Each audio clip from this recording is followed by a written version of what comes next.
Hey, brother! Yo, c'est le même, ça part. Bonne journée, I guess. Bonne année, on l'a assez dit. Bonne journée tout le monde, re-bienvenue à un nouvel épisode de Dread sur le Tape, le podcast des plus déjantés. Hein? C'est ce que personne dit. Alors, j'espère que vous allez bien, j'espère que vous n'avez pas déjà choqué vos résolutions de la nouvelle année 2022.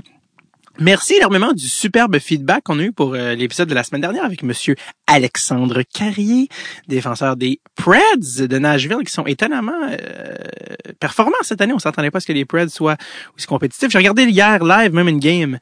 Ils ont gagné contre l'Avalanche en overtime, et ça, ce n'est pas peu dire.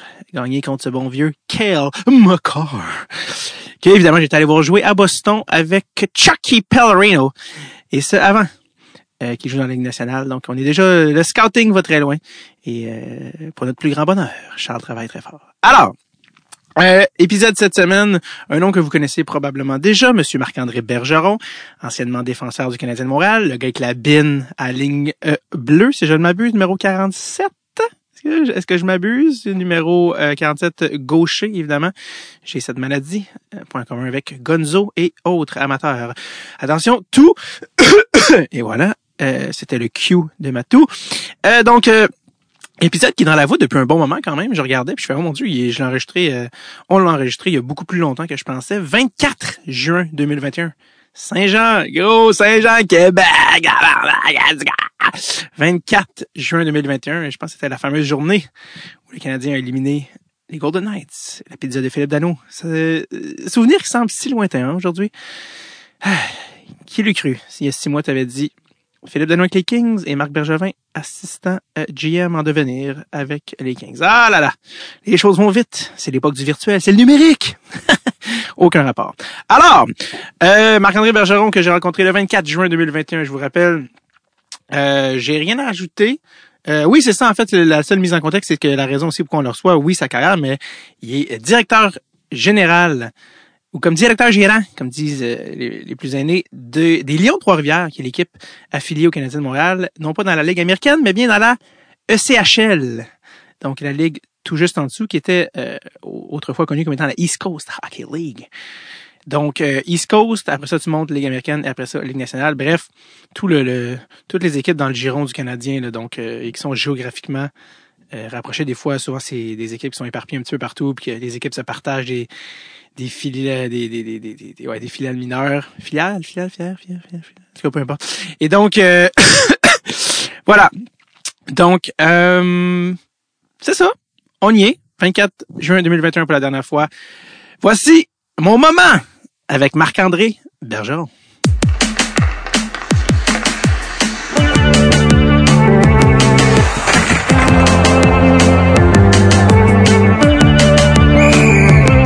Dread sur le Tape avec David Bocage. Bon, ben écoute, Marc-André Bergeron, merci énormément de passer à Dread sur le Tape. Ça va bien? Ça fait plaisir, David. Merci de me recevoir. Ça fait plaisir. Ben écoute, il y a pas longtemps, on commençait où on était, mais on était en train de jaser on parlait de podcast avant de commencer, puis tu me disais que tu étais un gros consommateur du podcast de Mike Ward. Fait que t'es un fan d'humour, tu disais, là? Je suis un fan d'humour. J'adore l'humour. Je ne me considère vraiment pas... je suis un pee-wee, si on ramène ça au hockey, je suis un pee-wee en termes de connaisseur, là, mais j'aime en écouter. Souvent, je vais partir m'entraîner, courir. J'aime ça courir, puis je me mets un podcast dans les oreilles, puis comme je te mentionnais, c'est pas que je vais pas écouter Drette sur la palette. Drette sur le Tape, Drette sur le Tape. Je manque de temps. Mais surtout que c'est relié à ton métier, dans le sens que moi, j'écoute pas de podcast d'humour. Je suis humoriste pour les mêmes raisons. Ça m'étonnerait pas que tu baignes dans le hockey en journée longue. Ça se peut que quand tu vas courir, tu vas écouter d'autres choses que du hockey. Donc, t'écoutes des podcasts d'humour. Puis, je connais pratiquement tous les invités que tu as eus. Fait que, en grande majorité, je connais pratiquement toute leur histoire. Fait que, les écouter me raconter, si au pire, je vais les appeler un peu comme toi, j'imagine, quand t'appelles tes amis qui te content une joke, là, c'est qui les humoristes que tu suis? Ou t'es-tu allé voir des shows d'humour déjà? Des humoristes que tu suis? Je vois, ça fait, là, je suis comme vous, là. Ça fait longtemps que je suis pas allé en voir. Ouais. Puis à ce temps, on dirait, je vieillis, puis là, je suis occupé beaucoup avec le hockey, puis dans mon rôle avec les Aigles avant. Ouais. Puis je t'en dirais que je suis en train de devenir pantouflard un peu, là, avec le web, là, on va dire, 2 pieds sur le divan chez nous, puis une bière dans les mains, puis écouter des gars qui me font rire sur le web, là, j'avais pas ça du tout, fait que je dis pas que je retournerai plus jamais d'une salle, là, mais tu sais, j'aime bien le confort de la maison. C'est qui te fait rire sur le web quand tu veux en rire? Ben, tu sais, toutes les capsules un peu que tout le monde a sorties, là, pour pas les nommer individuellement, mais je dirais que la raison principale pourquoi j'écoute Mike, puis le sous-écoute, c'est vraiment parce que je trouve qu'il y a beaucoup d'invités diversifiés. Fait que ça me permet de connaître un paquet de monde que j'aurais probablement pas connu parce que, tu sais, je veux dire, je fais pas des recherches approfondies nécessairement sur Internet pour voir qui pourrait me faire rire, là, tu sais. Ouais. Fait que ça, je trouve que c'est intéressant. Puis souvent, je vais être en machine. Je parle comme mon grand-père. Pas tourner des tours de machine. Ouais. Puis, fait que je me promène avec ma femme, mes enfants dans l'auto, puis là, il y a un humoriste, mettons, qui va faire une chronique quelconque, puis il voit à TV, puis je fais comme, ah ouais, je le connais, lui, tu sais. Puis là, ils sont comme, tabarnak, je t'ai rendu que tu connais l'humour, tu sais, mais tu sais, à cause de Mike Ward, fait que merci, Mike. Ouais, il fait découvrir beaucoup de monde dans son podcast, Mike, fait que c'est un gars très généreux avec la relève, mais ça, les gens le savent par ce temps-ci. C'est tough. Là, on est, pour les gens, ça va sortir dans la saison 6, mais au moment d'enregistrer ceci, on est le 24 juin 2021.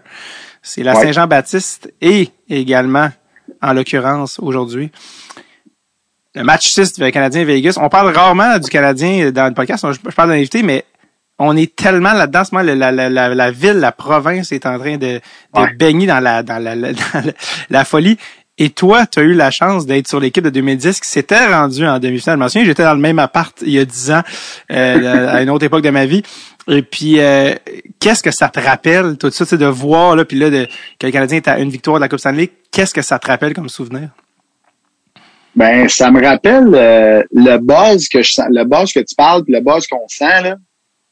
Mais, tu sais, même en étant dans le Canadien, puis en étant ségrégué jusqu'à une certaine façon, là, tu sais, vraiment protégé de tout, puis tu sais, à l'écart des gens, à l'écart un petit peu de la civilisation pendant tout ce temps-là, pour rester le plus concentré possible. Puis tu sais, c'est hockey, dors, mange, hockey, dors, mange, là, tu sais, ça c'est non-stop, ça lâche trop. Fait que, mais on le sentait quand même, on était habitué d'aller au Centre Bell, et puis les rues étaient impraticables, là, tu sais, c'était rendu là la frénésie totale.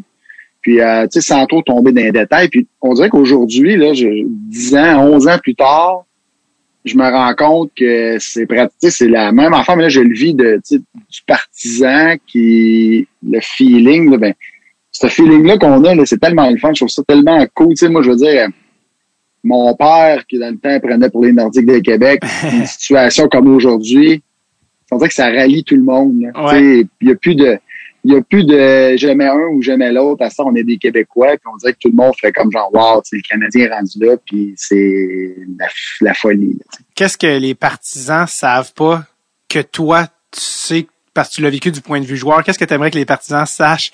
Hey, qu'est-ce qui se passe du côté des joueurs en ce moment? Ben, probablement que les gars se disent j'espère qu'on gagne à soir parce que ça me tente pas de m'en aller jouer Game 7 là-bas. Là. Ouais, c'est ça, à Vegas. Pas juste parce que tu as une chance d'aller la perdre là-bas, mais plus parce que tu sais ça rajoute tout le voyagement. Tu sais, t'as passé ton année à voyager, là. Ouais. Tu sais, t'es non-stop dans les avions, non-stop dans les bagages. Tu sais, là, t'as juste le goût là de passer à la prochaine étape, t'as une chance de le faire à soir, puis c'est comme genre là, je peux m'éviter un voyage d'avion, je peux m'éviter tout le tralala qui vient avec. Puis de régler ça, puis d'avoir déjà le focus sur la finale, puis de savoir qu'il me reste juste 4 games à gagner pour gagner la Coupe Stanley. Je pense pas que c'est quelque chose que les gens savent pas nécessairement, là, mais on dirait que c'est ça qui m'est venu en tête. Tu veux finir, ouais, c'est ça. Tu disais, vous étiez ségrégués, mais vous étiez vraiment à l'hôtel là, à l'époque, en 2010. On n'a pas été à l'hôtel tout au long des séries. Okay. On a commencé ronde 1, ronde 2, on était à la maison. Okay. À la maison, là, à nos domiciles, dans nos domiciles privés. Ouais. Puis ronde 3, là, je l'ai pas dans la tête, mais on allait comme moins bien. Puis la frénésie, justement, que je parlais tantôt des rues barrées. C'est pas des rues barrées, mais tu sais, il y avait vraiment un engouement. Là, tu sais, je pense que la première année qu'il avait commencé à sortir les drapeaux sur les voitures, là, puis il y avait des drapeaux, il y en avait partout. Là, tu sais, c'était. puis on avait de la difficulté à se rendre au Centre Bell. Puis on performait moins bien à domicile que sur la route dans cette série-là. Puis c'est à ce moment-là qu'il avait décidé que la 3e ronde de nous mettre dans un hôtel du centre-ville. Puis ça avait été une excellente idée, là, parce que oui, ça l'a fait qu'on voyait moins nos familles, mais de toute façon, t'es tellement fatigué. C'est tellement, comme j'ai dit tantôt, hockey, mange, dors. Tu arrives de ta pratique, tu te couches l'après-midi, tu soupes, tu écoutes un peu à TV, tu te couches de bonne heure. Fait que le rythme là, était freiné. Fait que tu sais, t'es là, mais t'es pas tellement là avec ta famille. De toute façon, c'est un peu le côté moins digne ou moins grandiose de la réalité de la Ligue nationale, rendu surtout là, au stage que les gars sont rendus présents. Ça aide-tu, ça, être juste ensemble à l'hôtel, ou tu trouves que ça aide ou ça nuit? Ou... Je pense que c'est très individuel. Je pense qu'il y a des gars que ça l'aide plus que d'autres. Moi, à ce moment-là, j'avais 2 jeunes enfants. Fait que c'est sûr que t'as envie d'être avec ta femme, t'as envie d'être avec tes enfants, mais en même temps, ça a le côté je suis brûlé pareil. Je suis probablement aussi bien de mieux dormir puis de performer parce que je veux pas, c'est pas comme si en claquant des doigts, ma femme apprenait que je joue pour le Canadien puis que j'étais habitué de m'avoir à la maison avec elle tout le temps. Là. Elle était quand même habituée de gérer la maison puis de s'occuper des trucs de famille. Fait que de m'avoir parti à l'hôtel à Montréal ou que je sois à l'hôtel à Pittsburgh, je veux dire, ultimement, ça n'a pas changé grand-chose. Fait que mais pour répondre à ta question, je dirais que c'est très individuel. Ouais, les gars, je pense que cette année, ils sont à la maison, là. Par exemple, je pense qu'ils... Je sais pas. Parce que je pense qu'avec le COVID, il y a tellement eu que je pense qu'ils des séparés. Ouais, au contraire, ça serait peut-être un bon moment pour les mettre justement tout à l'hôtel. C'est plus facilement protégeable dans le sens que quand ils partent sur la route, là, ils sont à l'hôtel, ils sont chacun dans leur chambre, mais la bulle se déplace un peu comme ensemble, tandis que tu veux pas quand tu es au domicile privé, mais ta femme va à l'épicerie, tes enfants vont peut-être à l'école. Tu crées quand même des brèches là, dans la bulle. Et peut-être que pour la finale, ils vont opter pour si knock on wood, là. Mais si knock on wood, si tu rentres en finale, peut-être qu'ils vont changer la stratégie. Mais j'avais vu une story l'autre jour je pense qu'il y a quelqu'un parce qu'évidemment Angela Price est très très active sur Instagram, puis quelqu'un qui demandait comment ton chum fait pour se préparer, 3 enfants en bas de 5 ans, à l'affaire pas possible, tu sais, avec un bébé, tout ça. Puis elle a montré une photo, c'est genre il dort, sa sieste d'après-midi, c'est dans le sous-sol pendant que le bébé fait sa sieste, le plus jeune bébé. Il y a des earplugs, des bouchons des oreilles, l'affaire que tu te mets ses yeux et une couverte avec un poids. Fait que tu sais comme ça t'écrase encore plus, puis ça te... Puis là, elle montait des photos de lui qui est comme tu croches, puis il dort, puis tu fais OK, ouais, lui comme il y a un moment où comme tu vas pas voir papa, puis genre il dort avec genre tous les mécanismes possibles pour être isolé. Mais qu'elle dit en même temps, le fait d'avoir des kids aussi, ça te ramène sur terre. Tu viens de perdre une game, tu penses juste à ça. Qu'est-ce que j'aurais dû faire? J'aurais dû faire ça. Viens à la maison, le kid. Ouais, peut-être pas si grave que ça, finalement, il y a d'autres choses dans la vie, mais il faut qu'ils trouvent leurs astuces là, pour rester sharp, parce que écoute, il arrive à chaque fois. Gladiateur qui va dans l'arène, vas-tu mourir? Tu sais, c'est comme à chaque fois, c'est la concentration d'un neurochirurgien avant une opération de 8 heures. Mais t'as raison, puis tu sais, les fans des gars de hockey ont quand même du mérite, là. Tu sais, souvent, notre vie fait qu'on a des enfants jeunes, tu sais, on est stédé jeune, on a un salaire stédé jeune, tu sais, souvent on a, tu sais, les gars vont jouer aux États-Unis, puis on est des Canadiens. Ta femme peut pas travailler parce qu'elle a pas de permis de travail, tu sais, fait qu'elle est à la maison. Fait que là, on a comme le setup souvent pour faire des enfants jeunes. Puis là, on se ramasse avec des enfants jeunes, tu sais, dans une job sérieuse qui demande beaucoup de sérieux puis beaucoup de rigueur. Fait que souvent, c'est la femme qui ramasse tout le côté plus maison. Fait que en effet, moi, je tip my hat à ma femme parce que ça a géré la maison pendant longtemps. Puis, tu sais, encore, là, d'ailleurs, mais tu sais, là, je veux pas, je suis beaucoup plus présent que je l'étais. Là. Tes enfants ont appris ton prénom, je pense, l'année passée ou quelque chose comme ça. Ouais, c'est ça. Avant, ils disaient monsieur, là, c'est plus une proximité. Non, mais en plus, une des lignes narratives, un des gars qui fait le plus parler de lui cette année, évidemment, Carey Price, mais Corey Perry, tu sais, Monsieur Perry, 36 ans, écoute, on dirait que c'est le papa avec Shea Weber, des petits gars. Puis toi, t'as joué avec Corey Perry à Anaheim, même que j'ai été vérifié. lui, il avait 22 ans quand tu as joué avec lui et il était quand même avec un autre gars de 22 ans à l'époque qui s'appelle Ryan Getzlaf, les deux meilleurs scoreurs de l'équipe. Parle-moi un peu de Corey Perry, même si tu l'as connu à une autre époque de sa vie. Ben, ça fait déjà longtemps. Hein. Tu dis, il y a 36, ça veut dire que ça fait 14 ans que j'ai joué avec. Ouais. C'est pas drôle de penser de même. Mais ouais. Ça fait mal. Ouais, ça fait mal. Mais super, je suis un petit peu plus vieux que lui. Moi, j'ai 40, là. Fait que, à ce moment-là, je vais avoir 26. Tu sais, c'est très bien accueilli. Moi, j'étais allé à Anaheim, puis ça s'est fait vite. On venait d'avoir notre premier enfant. Ma femme, elle est revenue au Québec. Moi, je suis parti pour Anaheim. Fait que, on en a fait un bout séparé. Fait que, quand je suis arrivé à Anaheim, là, j'étais capable d'aller souper tout le temps avec les gars. Puis, j'étais plus disponible que quand j'étais avec la famille. Puis, j'allais souvent manger avec Corey Perry puis Ryan Getzlaf. C'était des gars avec qui que je m'entendais bien. Puis que ces deux-là étaient vraiment amis. Là, Ryan puis Corey Perry, c'était vraiment deux grands chums. Puis, si je me trompe pas, à cette année-là, quand moi, Perry est revenu vers la fin de saison, il revenait d'une blessure, puis il venait de scorer 50 buts, là, je pense, l'année d'avant. Ou en tout cas, si ma mémoire me fait pas de défaut. Dans la Ligue nationale, ça, son 50 buts, il l'a fait plus 2010-2011, je pense, parce que 22, il est encore en début de carrière. Là, je pense tout c'était l'année après. Il avait scoré quand... Ouais, ou 50 goals, peut-être dans le junior. Peut-être dans le junior, parce qu'il avait torché le junior, là, à cause du lockout. Il avait joué une saison de plus dans le junior. Je dis 50, dans le fond, il y avait peut-être qu'il scorait 30 d'abord. Il y avait quand même, sa saison 21 ans, il avait quand même scoré, mettons, un paquet de buts que normalement tu vois pas, déjà, là. Ah oui, il était exceptionnel. Et déjà, est-ce que c'est le genre de gars que tu as encore dans ton cellulaire et que tu textes une fois de temps en temps?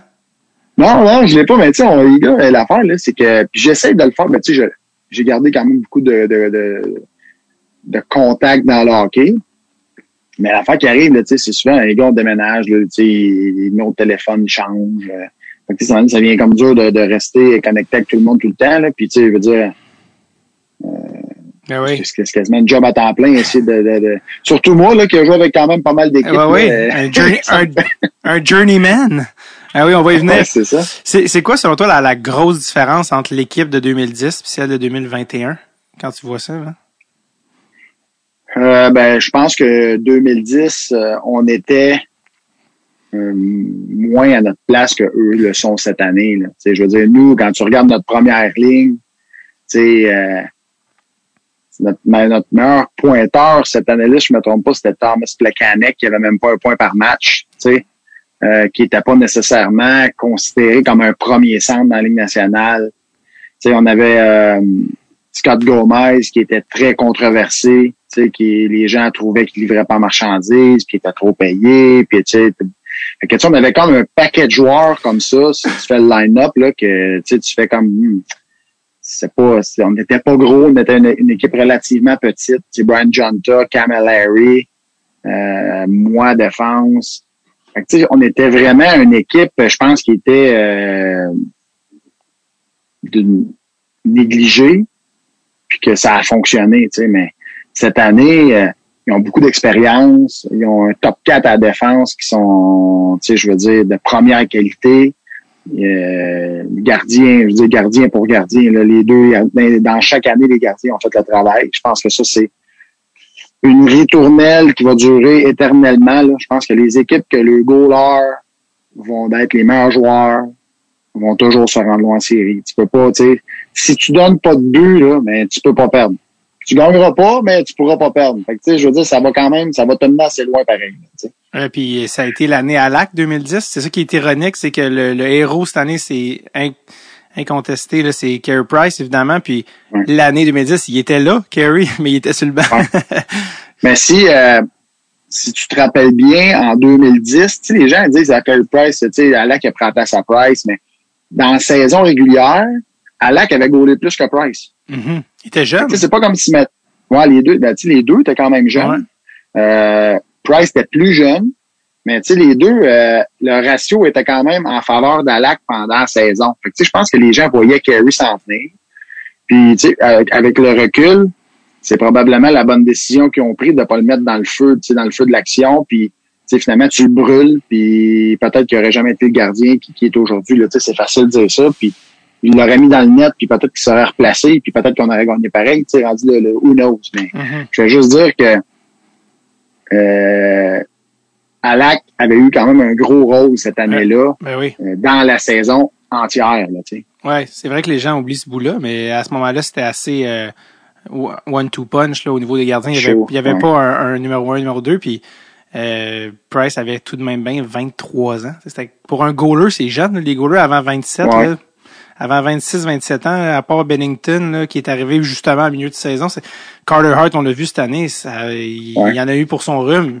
Quand t'es jeune, goaler de Cam Ward, qui l'avait fait aussi. Cam Ward, 2006, encore une fois, qui est arrivé comme un cheveu sur la soupe, puis il perdait 2-0, puis on salue Martin Gerber au passage, qui était le partant à ce moment-là. Fait que c'est comme ça arrive des fois, mais c'est très, très difficile comme gardien de but. Puis à l'époque, je me souviens, il avait échangé à Lac l'été d'après, puis là, le monde, il capotait. Je pense qu'aujourd'hui, ces gens-là mangent leur bas, évidemment. Ben oui, là, parce que, tu sais, je veux dire, Carey Price, là, je veux dire, regarde ce qu'il fait, mais, tu sais, à Lac, là, il a quand même solide carrière. Il a quand même eu une carrière extraordinaire, là, puis, c'est juste, tu sais, idéalement, là, puis il fut aussi, rappelons-nous qu'il fut une époque qu'un goaler, c'était assez, tu sais. Mais là, ça en prend deux.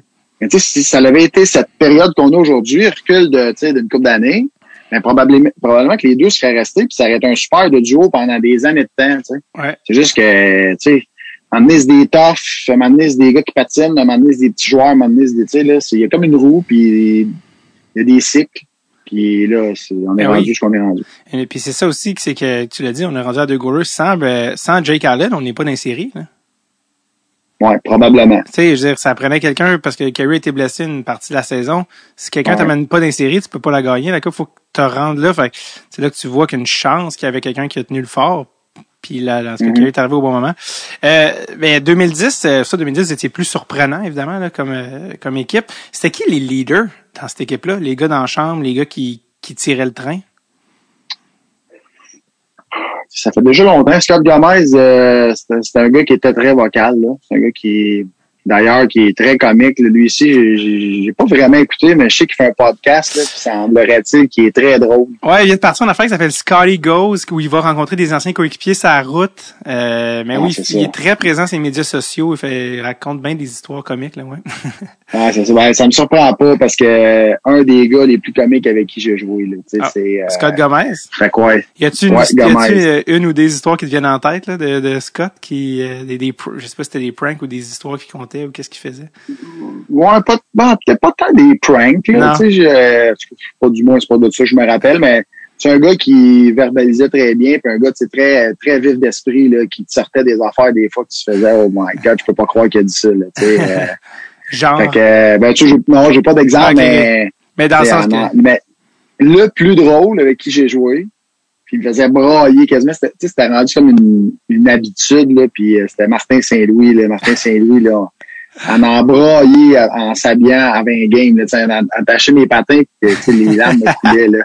Puis, un gars vraiment comique. Qu'est-ce qu'il dit? Après, les gens qui le connaissent pas le regardent, tu vois, ils vont l'écouter parler, puis il a l'air d'un gars très sérieux, très à sa place, puis il l'est, mais quand t'es ami avec, puis t'as la chance de l'ouvrir un peu, de l'ouvrir, là, tu sais, c'est un gars super comique, puis ben le fun à vivre. Qu'est-ce qu'il disait, Martin? C'était quoi son...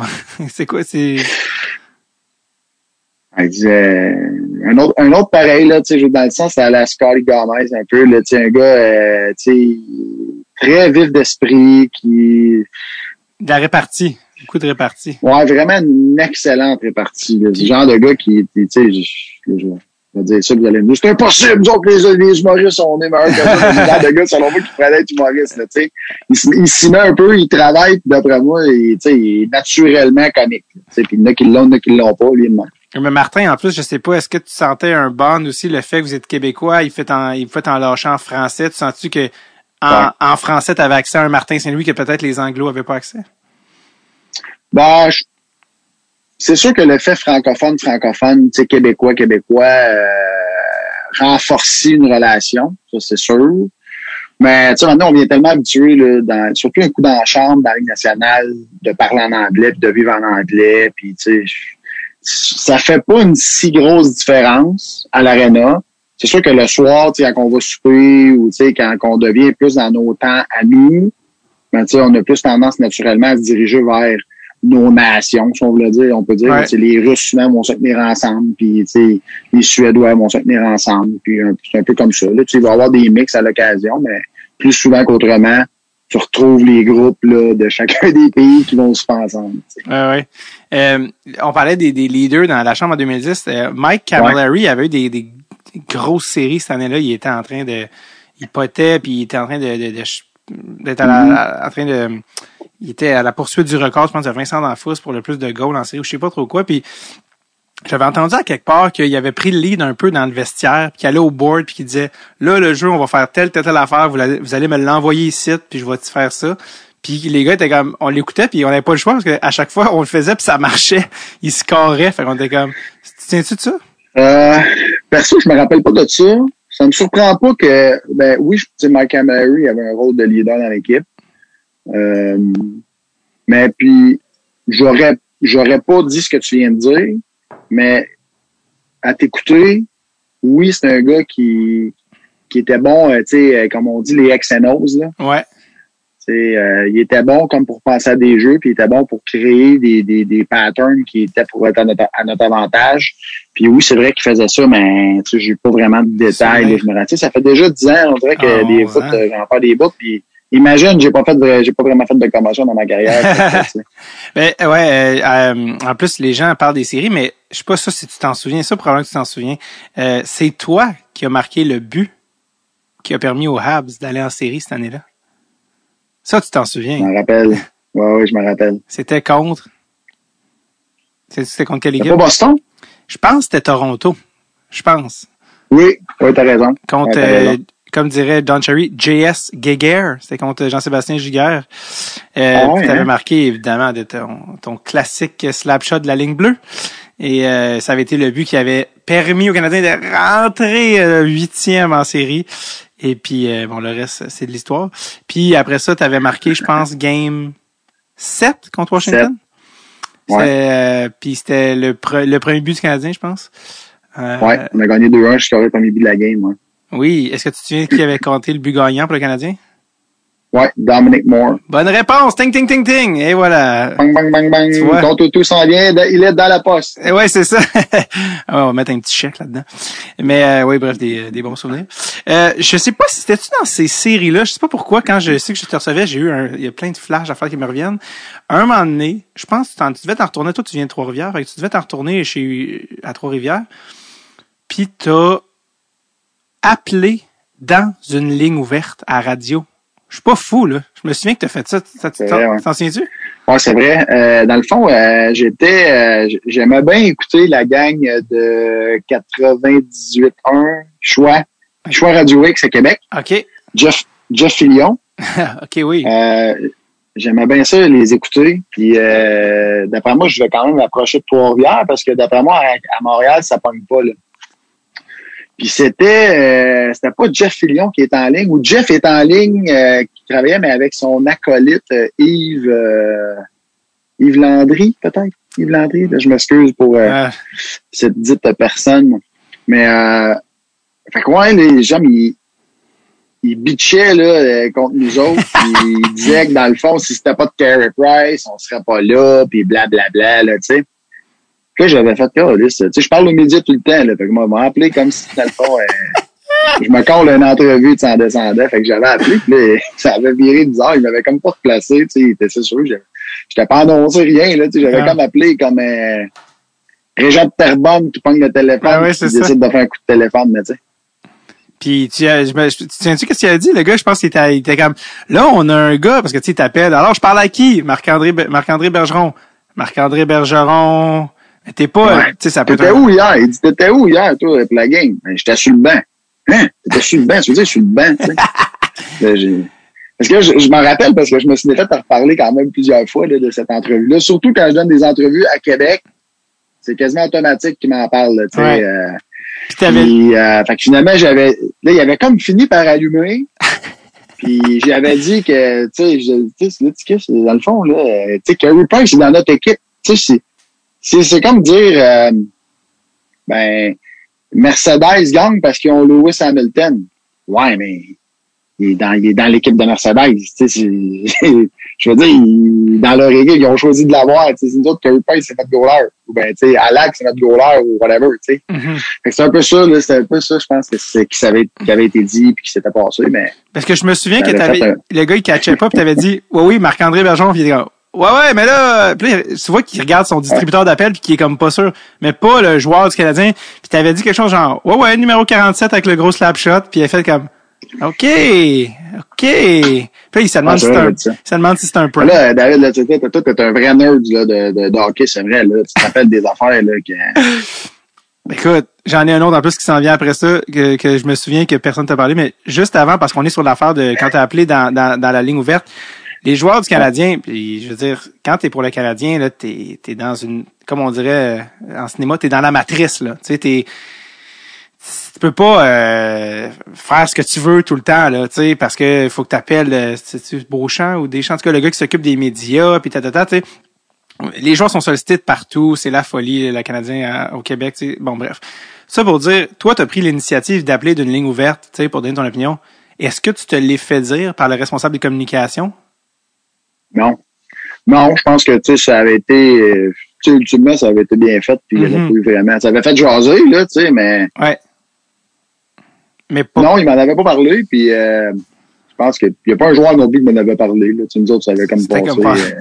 C'est sûr que les Finlandais. Je pense qu'aussi, tu sais, les joueurs du Canadien, c'est pas comme, tu sais, l'organisation non plus, là. Tu sais, quand tu tombes au deuxième étage, c'est un autre game. Tu sais, les joueurs, c'est les joueurs, là. Tu sais, je dis, c'est pas, t'as fait la même gestion que ça peut être au niveau administratif, là. Ouais. Non, mais tu sais, je le dis parce que, tu sais, les joueurs du Canadien, des fois, c'est comme, hey, peux-tu faire tel... Puis là, c'est comme, non, tu sais, faut que tu demandes la permission, ils se font dire non. Moi, j'ai eu la chance de recevoir, écoute, je commençais le podcast 2016. Mon studio était dans la chambre chez mes parents. Puis le gars qui coproduisait avec moi, il était goaler à Princeton, fait qu'il connaissait Mike Condon, tu sais. Puis Mike Condon, c'est vraiment un bon gars pour ceux qui le connaissent, parce que lui, il sait très bien que la carrière, ça va durer un nombre de temps. Puis le monde avec qui tu croises en montant, tu vas le croiser en descendant. Fait que si t'es pas quelqu'un de correct... Puis lui, il avait dit, hey Mike, tu viendrais-tu au podcast? On commence un podcast de hockey. Il n'y a pas de trouble. Mon gars, il est avec un 6-pack de bière, puis on va jaser. Mais ça, c'est ce qu'on appelle l'exception à la règle. Parce que tu demandes à n'importe quel autre gars. Puis peut-être c'est parce qu'il est pas québécois, fait qu'il y a moins de pression, puis il s'en fera pas parler 800 fois, puis tout ça, puis c'est un Américain. Mais il était venu, puis je le sais pertinemment qu'il avait pas demandé la permission, parce que s'il la demande, il va se faire dire non. Tu comprends? Ouais. Fait qu'il y a tout ça, c'est pour ça que c'est tellement une grosse machine, le Canadien, c'est tellement une grosse marque que toi qui appelles à la radio dans le char, je me dis, hey, t'as-tu mangé un char après, tu sais? C'est pour ça que je me demandais. Non, pas en tout, puis tu sais, c'est aussi pour protéger les gars, pour justement qu'ils paraissent pas mal, tu sais. Ben oui, je comprends. Ils protègent le gars pour que ce soit pas lui qui ait besoin de dire non, parce qu'en effet, c'est vrai que si c'était le buffet, là, ça serait terrible, les gars seraient tout le temps en train d'être dérangés, puis c'est pas parce qu'ils voudraient pas le faire toujours nécessairement, c'est plus que là, à un moment donné, tu sais, je veux dire, sa vie, c'est de jouer au hockey, là, c'est pas de donner des entrevues, de faire des conférences, une en arrière de l'autre, la journée longue. C'est normal que c'est pas sa force, là, c'est pas ça son métier, tu sais. Juste, t'as dit que j'étais un nerd, là, j'en ai une, je vais te dire, j'étais un peu fier de celle-là, parce que quand j'ai su que tu venais, je fais, je pense que je me souviens d'une séquence, j'ai été revérifié, puis j'avais bel et bien raison, puis je suis comme, ouais, ça c'est un peu déviant, là, mais t'étais, je vais voir si t'en souviens, t'es à l'origine de possiblement, non pas possiblement, du meilleur blooper de l'histoire de la Ligue nationale de hockey. Marc-André, est-ce que tu sais de quelle séquence je parle? Ben ouais, je me rappelle très bien. Le gars qui manque son empty net pratiquement dans le crease, puis on repart l'autre bord, puis on score. Exactement. Pour finalement perdre en overtime pareil. Ça, je m'en souviens aussi. Vous avez perdu en overtime. 2007, tu joues pour les Oilers à ce moment-là. Et c'est est-ce que tu te souviens du nom du joueur qui a raté le open net? Ouais, c'était le premier show overall, là. C'était 99 par les Trashers. Un genre de Suédois, je pense. Sa carrière n'a pas été longue, on aurait dit après ça. Je sais pas si ça y a scié 2 jambes, là, mais... Patrick Stéphane, qui était, si je ne m'abuse, tchèque, et qui a été le premier choix de l'histoire des Trashers en 99. Le fameux trade de Brandberg, il a échangé le first, puis il est allé chercher 2-3, puis il a pris Sedin. Puis eux ont eu Patrick Stéphane. Puis à ce jour, le 1999 est connu comme étant l'un des pires repêchages de l'histoire. Puis le seul qui passe pour un génie, c'est Brian Burke, parce qu'il a pris les deux Sedin, puis c'est les deux seuls gars qui sont devenus des légendes. Puis à l'inverse, 2003 est connu comme étant des meilleurs. Puis 2003, c'était Fleury, puis c'était Perry Getzlaf dans la même ronde que un vol à l'étalage, comme on dit. Tout ça pour dire, si vous allez voir la reprise numéro 47, tu rates ta passe en sortant de la zone, ce qui est, honnêtement, jusque-là, le pire cauchemar pour toi, parce que t'es comme, je viens de... Mais, le bout que là, dans cette vidéo-là, tu vois pas, là, c'est que, tu sais, mettons, ça fait, notre gardien est retiré, ça doit faire, mettons, un shift, là, ça doit faire, mettons, 2 minutes et quart que je suis à la glace, tu sais, je vois noir, je suis brûlé ben raide, là, tu sais, j'avance, mais tu sais, je suis quand même un peu chambranlant. J'essaie de faire une passe soulevée. Ouais. Je vais te faire une passe soulevée parce qu'il y avait comme un gars qui était dans le chemin, puis là, je passe au-dessus, Stéphane part à contresens, je suis comme genre, oh my God. Qu'est-ce que tu dis dans ta tête à ce moment-là? À ce moment-là, t'es comme, tu me niaises, hein? Je viens de perdre la game. Ouais, exactement, là, tu sais, je veux dire, ça arrive, là, tu sais, je dis pas que ça arrive jamais, là, parce que c'est arrivé, mais, tu sais, on s'entend que ça arrive pas souvent, tu sais. Pour ceux qui ont mais pas... là, ouais, c'est ça, puis là, tu rates, là, lui, il s'avance, il joue pour les Stars, il arrive, empty netter, la puck bounce par-dessus son bâton, il tombe, vous partez de l'autre bord, puis je pense que c'est Aleshemski, peut-être? Je pense que c'est Jared Stoll qui prend en rondelle, à côté du filet, il la passe à... Smith, peut-être? À Emski. Emski, il rentre comme hors l'aile, il la donne, je pense, c'est-tu à Sean Orkoff ou à Ryan Smith, puis on backdoor tap-in pour tailler la game. Quelque chose de avec même. Genre... tu sais, quand que Stéphane a manqué son but dans le filet désert, il devait rester, mettons, là, il devait rester, mettons, en bas de 10 secondes, d'après moi. Ouais. Je pense Jared Stoll l'a envoyé à Smith, puis Smith l'a envoyé à Hemsky, puis Hemsky a scoré. Quelque chose comme ça, parce que je me souviens que c'était un droitier, puis c'était Hemsky, il a scoré sur le backhand. Ah ouais? En tout cas, de mémoire, là, mais en même temps, s'il y a quelqu'un qui s'en souviendrait, c'est peut-être moi, parce que je l'ai rechecké récemment, parce que je savais que tu reviendras en plus. J'ai fait quelle séquence incroyable. Et ça commence.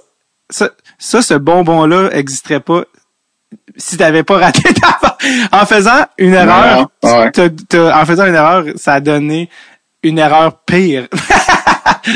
Vraiment une pire. Succession, suite de jokes. Vraiment, ça se peut pas. Avant qu'on parle de ta carrière, parce qu'on on parlait du Canadien, puis on parlait de plein d'affaires, puis ça m'a fait penser, tu sais, justement, quand on parle de jouer à Montréal en tant que Québécois, il n'y a pas tant de gens qui le vivent. En ce moment, il y a Dano. Je pense que c'est juste Dano parce que, justement, Jonathan Drouin est pas avec l'équipe en ce moment, puis il a quitté l'équipe pour des raisons personnelles. Quand tu vois ça, est-ce que tu te rappelles, tu sais, de jouer à Montréal, puis il est dans une situation différente que toi, tu sais, c'est un jeune joueur qui a entre guillemets, un gros contrat, qui avait une certaine pression. C'est comment jouer pour le Canadien quand t'es Québécois, puis comment tu te sens par rapport à ça quand tu vois ça, un gars qu'il se retire? Ce qui est certain, là, c'est que avoir eu la chance de jouer pour les Canadiens, là, ça m'a ouvert vraiment un paquet d'opportunités. Tu sais, je trouve ça le fun. Dorénavant, quand je joue au Centre Bell, mais tu sais, j'étais un ancien. Je vais dans le salon des anciens. Je fais la tournée des anciens Canadiens. Je joue un paquet de games avec ces gars-là. Mon fils, mes enfants viennent dans le salon des anciens. Ils ont la chance de côtoyer tous ces anciens-là qui ne sont plus juste des numéros accrochés au plafond pour eux, mais ils les côtoient, ils leur parlent, ils ont la chance de les voir, ils ont la chance de les voir.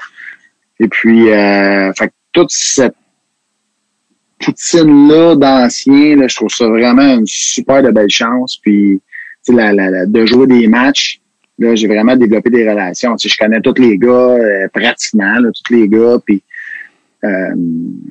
c'est vraiment une belle famille, là, tous ces anciens Canadiens-là, là, tu sais. Fait que ça, c'est vraiment une chance que j'ai eue de pouvoir jouer avec le Canadien. Parce que tu regardes un paquet de gars qui ont joué avec le National et qui n'ont jamais joué avec le Canadien. Je pense que la majorité d'entre eux, quand ils analysent leur carrière, je suis pas mal certain qu'ils auraient tous eu le goût d'un moment donné de jouer avec le Canadien. Le Canadien. Est-ce que, tu sais, l'autre jour, tantôt tu l'as parlé, en allant à Trois-Rivières, tu écoutes les médias puis t'entends chialer contre ton équipe. Tu sais, toi, t'as été à Montréal 1 an, tu sais, à peu près, ou tu sais, Jonathan, ça fait des années, il est jeune, il a beaucoup de pression. Est-ce que tu te dis, à long terme, là, tu sais, entendre autant d'affaires négatives sur toi, sur ta famille, sur ton équipe, tu te dis-tu, ouais, quelque chose d'un petit peu dark là-dedans? Ben, assurément, sauf que quand t'es dedans pendant une saison, moi, j'écoutais aucun média, là. Okay. Tu sais, je veux dire, est-ce que tu dis ça ou tu le faisais pour vrai? Non, je le faisais vraiment pas, là. Vraiment pas. J'écoutais pas la radio, j'écoutais pas Sport 30, mettons, là, puis tu sais, je peux écouter un match de hockey, là, ou, tu sais, j'écoutais la TV, mais j'écoutais pas les nouvelles, puis si je voyais que c'était pour parler je changeais de poste, puis j'avais même, dit à mes parents, tu sais, les gens qui sont proches de moi, qui me côtoyaient souvent, dites-moi les pas si Renaud Lavoie dit que je suis pourri, tu sais. Ouais, je veux pas le savoir. Fait que, tu sais, moi, le lendemain matin, quand je rencontre Renaud Lavoie, on prend Renaud, puis c'est un exemple, là, si je pourrais dire X, Y, Z, mais tu sais, quand je le vois le lendemain matin dans la chambre, ben, tu sais, moi, j'y parle, là, comme, tu sais, je le sais pas, là. Fait que lui, dans le fond, il se dit, tu sais, Marc-André, il est cool, dans le fond, il me laisse faire ma job. Mais tu sais, dans le fond, j'étais juste pas au courant.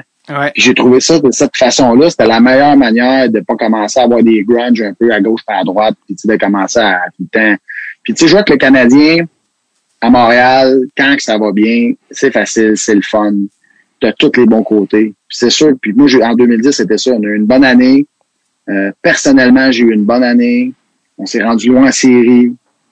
Fait que tu sais, c'était juste du positif, mais c'est sûr, quand ça va pas bien, ça va pas bien. C'est le revers de la médaille. Il faut dire aussi qu'en 2010, les médias sociaux étaient pas ce qu'ils sont aujourd'hui. Tu sais, en plus. Les All-Stars, tous les joueurs ont un compte Instagram.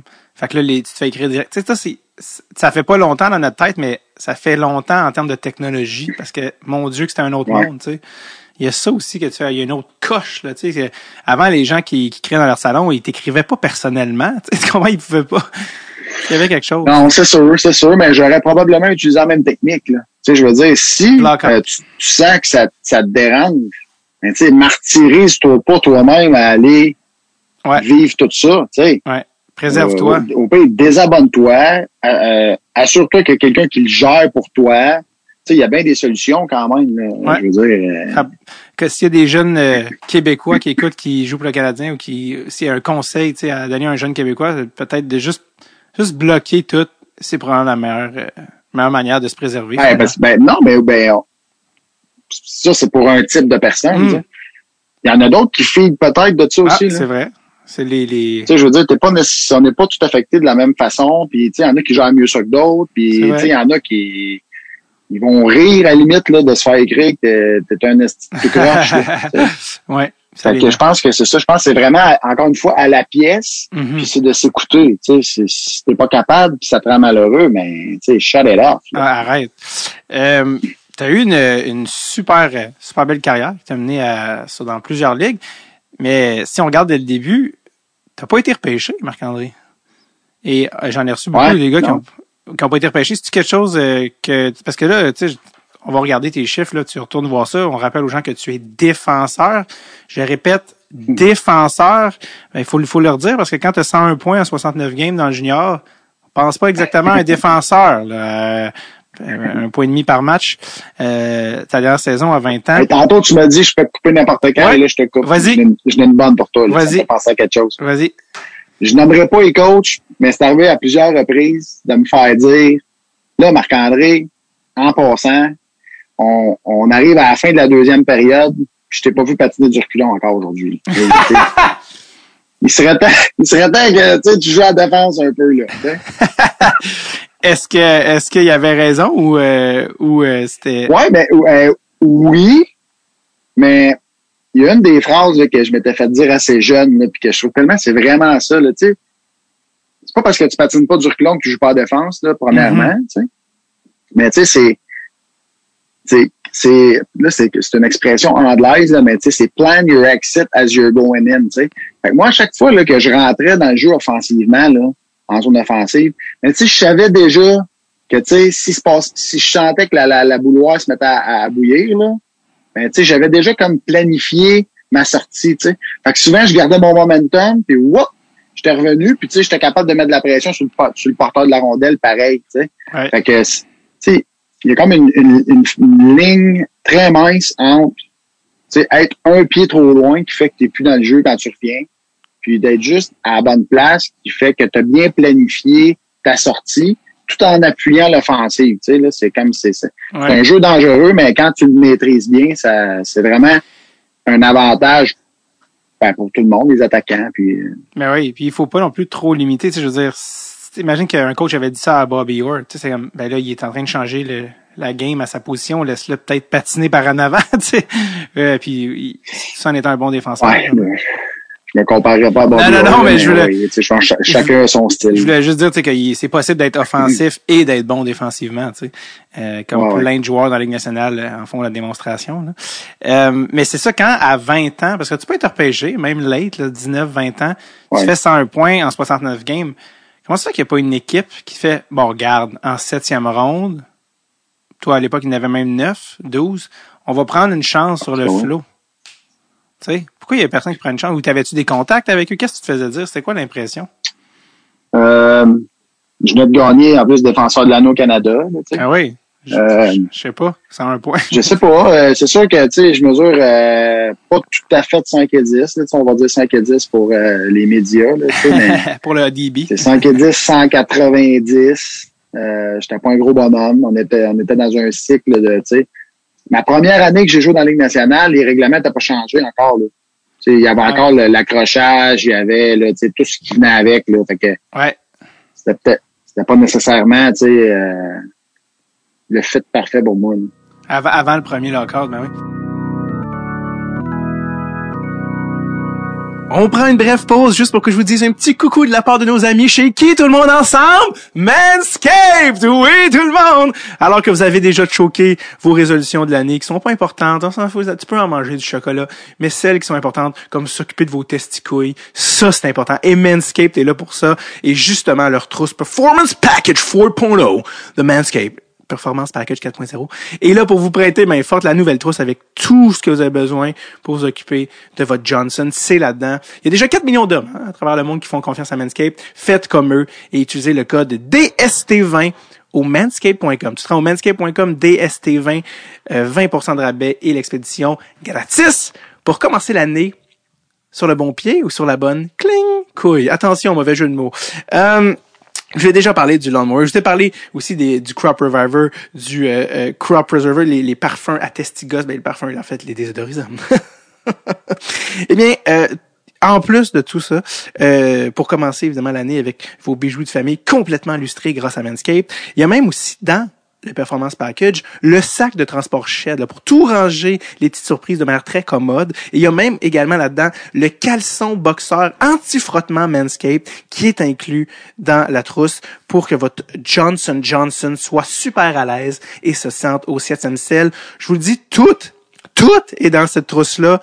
C'est vos couilles qui vont vous remercier. Obtenez un rabais de 20% et l'expédition gratuite avec le code DST20 au manscaped.com. Je répète, 20% de réduction et l'expédition gratuite sur manscaped.com avec le code DST20. Ne vivez plus dans le regret et allez voir nos amis chez manscaped.com. Allez, on retourne à l'épisode.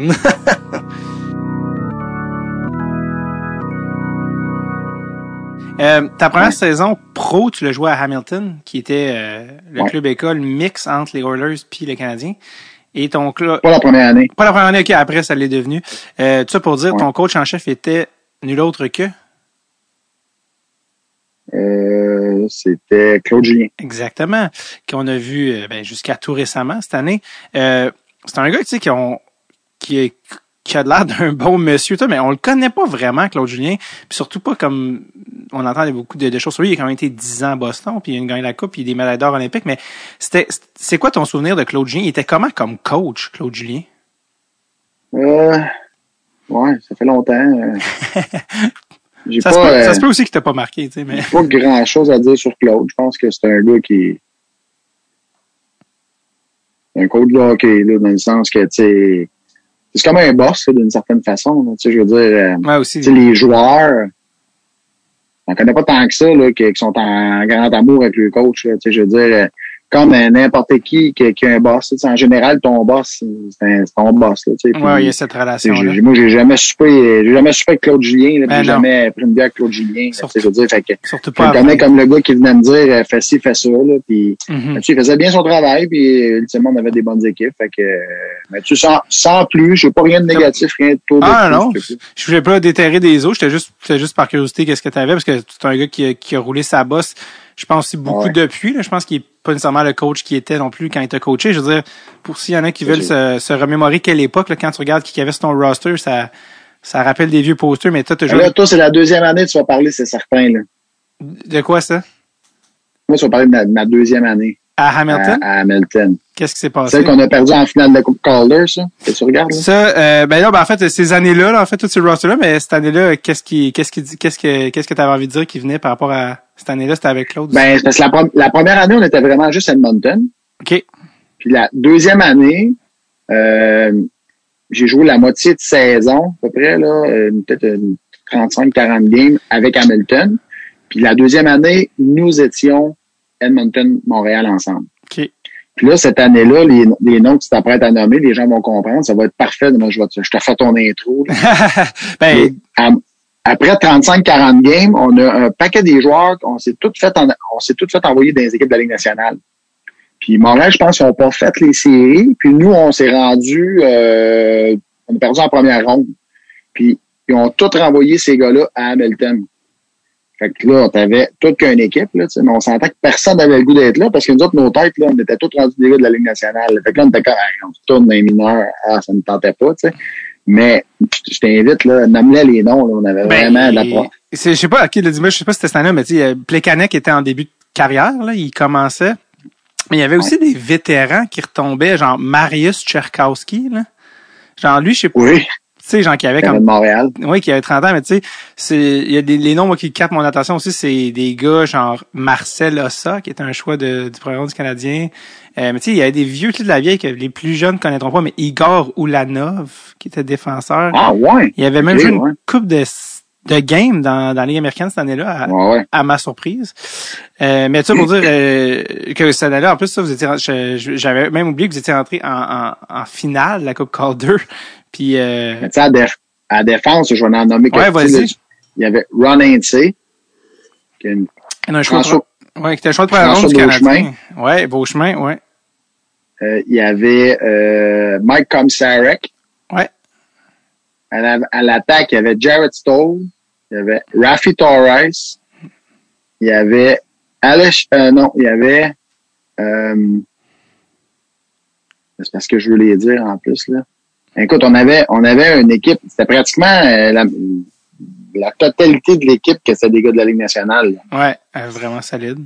C'est drôle parce que c'est tellement un throwback de voir ces noms-là. Tu sais, Ron Hainsey, les gens. En plus, j'avais dit, on avait perdu la finale de la Coupe Calder, je pense genre le 22 ou le 23 juin parce que c'était une année olympique. Fait que tout avait été décalé de 1 ou 2 ou 3 semaines, moi, je me rappelle pas. Puis on avait perdu Game 7 au Copps Coliseum à Hamilton. Puis je me rappelle d'être assis dans la chambre après puis de me dire on a eu ce qu'on méritait. Il n'y en a pas un, tu sais, il n'y en a pas un qui veut d'être ici. On fait tout comme la baboune, on a tout le goût que ça finisse. Puis, tu sais, là, dans le fond, ça, c'est le worst case scenario, là. Tu sais, tu te rends au bout, tu joues toutes les games que tu as jouées, puis on avait perdu, je pense, 1-0 au Copps Coliseum. C'était contre qui? Fait que ça va être une bonne leçon, là. Tu sais, tant qu'à faire de quoi, là, fallait donc comme il faut jusqu'au bout, là. Qui vous avez battu à ce moment-là? C'était l'équipe du Texas. C'était l'équipe d'école de Dallas. Je serais curieux d'aller voir d'ailleurs le roster et les autres. J'aimerais ça voir c'est qui jouait là-dedans. Je me rappelle pas du tout, mais il doit y avoir toute une équipe. Ouais, 2005, 6? 2003, 4. Ah, ok, toi, c'était avant, non? C'était 2000... Ah, ok, oui, t'as dit que c'était avant le lockout, ouais. D'ailleurs, ton lockout, tu l'as même passé en Suède. Ouais. Et après Noël, j'étais allé en Suède. Puis il y avait une couple de gars NHL là-dessus, là, tu sais, des Chris Phillips, des Andreas Dackel, encore une fois, qui ont joué avec Montréal. Mais j'ai une question pour toi. Encore une fois, je sais pas si tu vas te souvenir parce que c'est quand même plus petit. Il y avait un kid de 16 ans. Peut-être que ton fils est plus vieux que ça aujourd'hui. Il y avait un kid de 16 ans qui sur l'équipe sur laquelle tu jouais, qui allait devenir une future star. Probablement qu'on peut dire qu'il va être un membre du Temple de la Renommée. Est-ce que tu sais de qui je parle? Il avait 16 ans. Il a joué des matchs avec vous. Je sais pas si aussi peut-être qu'il a joué quand tu étais là ou peut-être les games où tu n'étais pas là. Mais est-ce que ça te dit quelque chose? Non.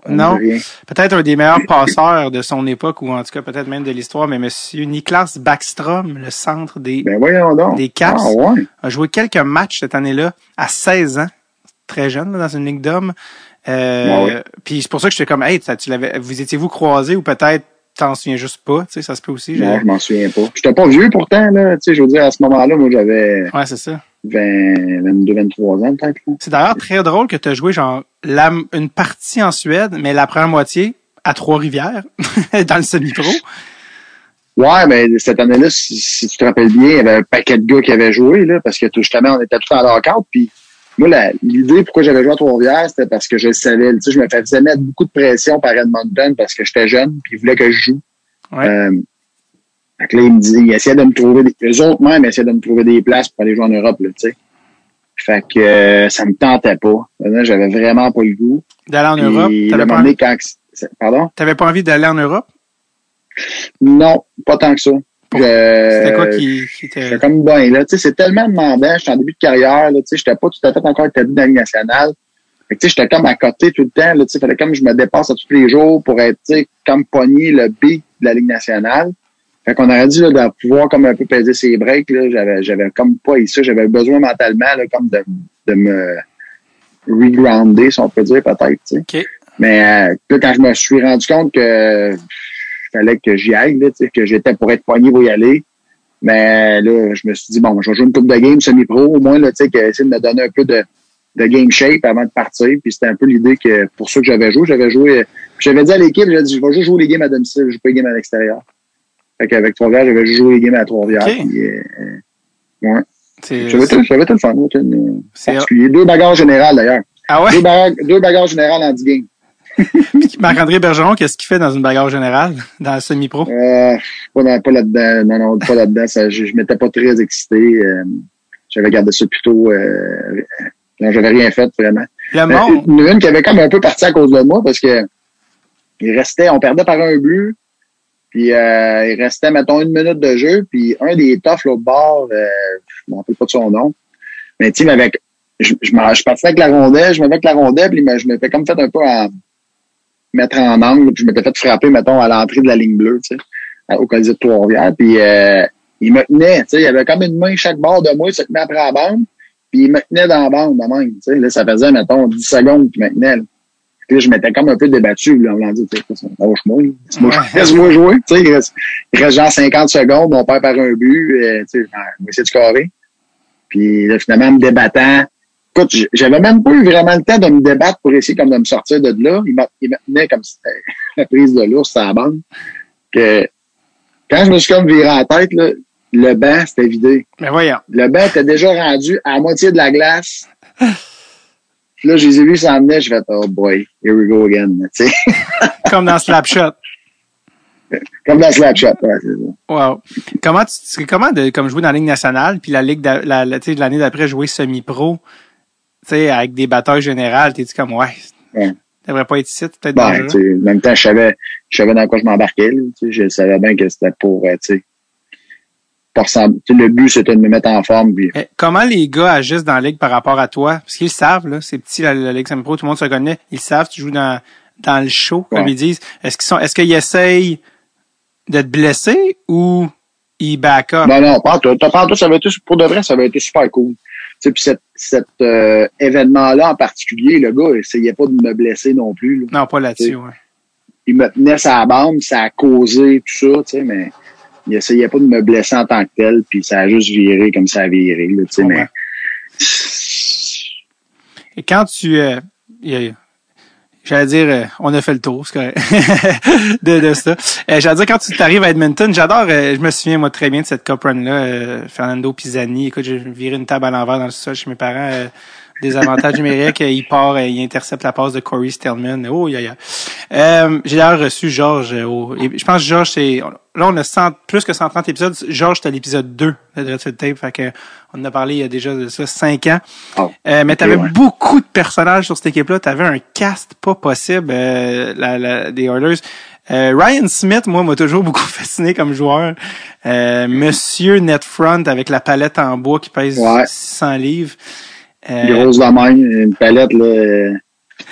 Ah ouais, il peut pas. Moi, c'est le seul gars d'ailleurs, Ryan Smith, une petite anecdote. Ouais. C'est le seul joueur de hockey que j'ai connu qui a scoré un tour de chapeau sans lancer au net.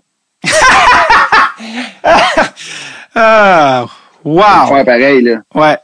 Je pense qu'il en avait reçu une, genre, il en avait reçu une d'en face avec ça dans le but.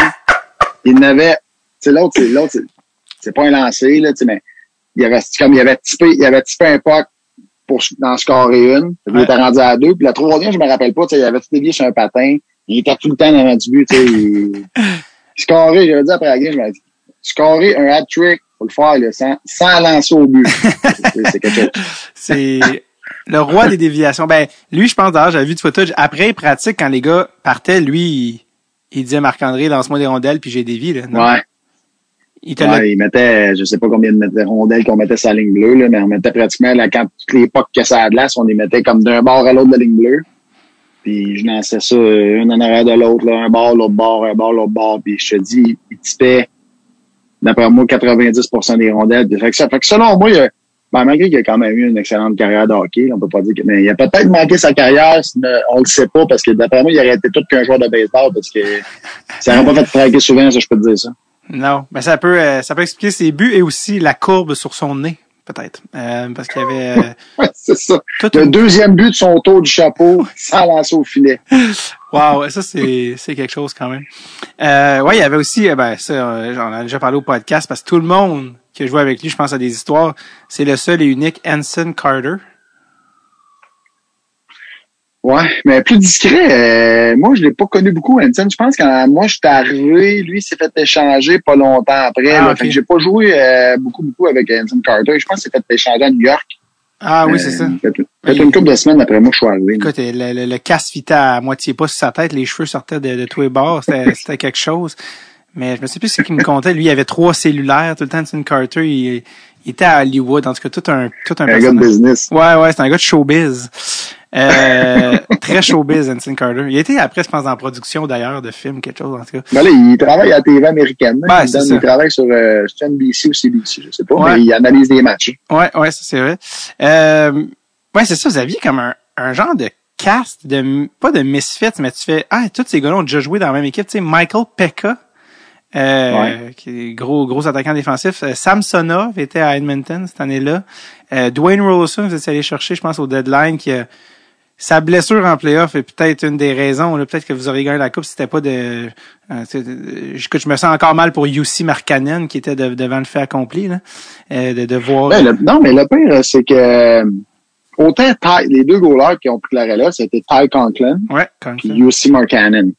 Si tu regardes les stats des matchs par après, on n'a pas perdu à cause des goalers pas bien. C'est juste très frustrant quand ton goaler a une run de feu puis qu'il se blesse, tu me niaises. Ouais. Yaroslav Spacek était sur cette équipe-là, le bon Yaroslav qui est venu à Montréal des années plus tard. Big George Larac était là, cette année-là. Et évidemment, inévitablement, Dr. Chris Pronger, Dr. Crosscheck lui-même.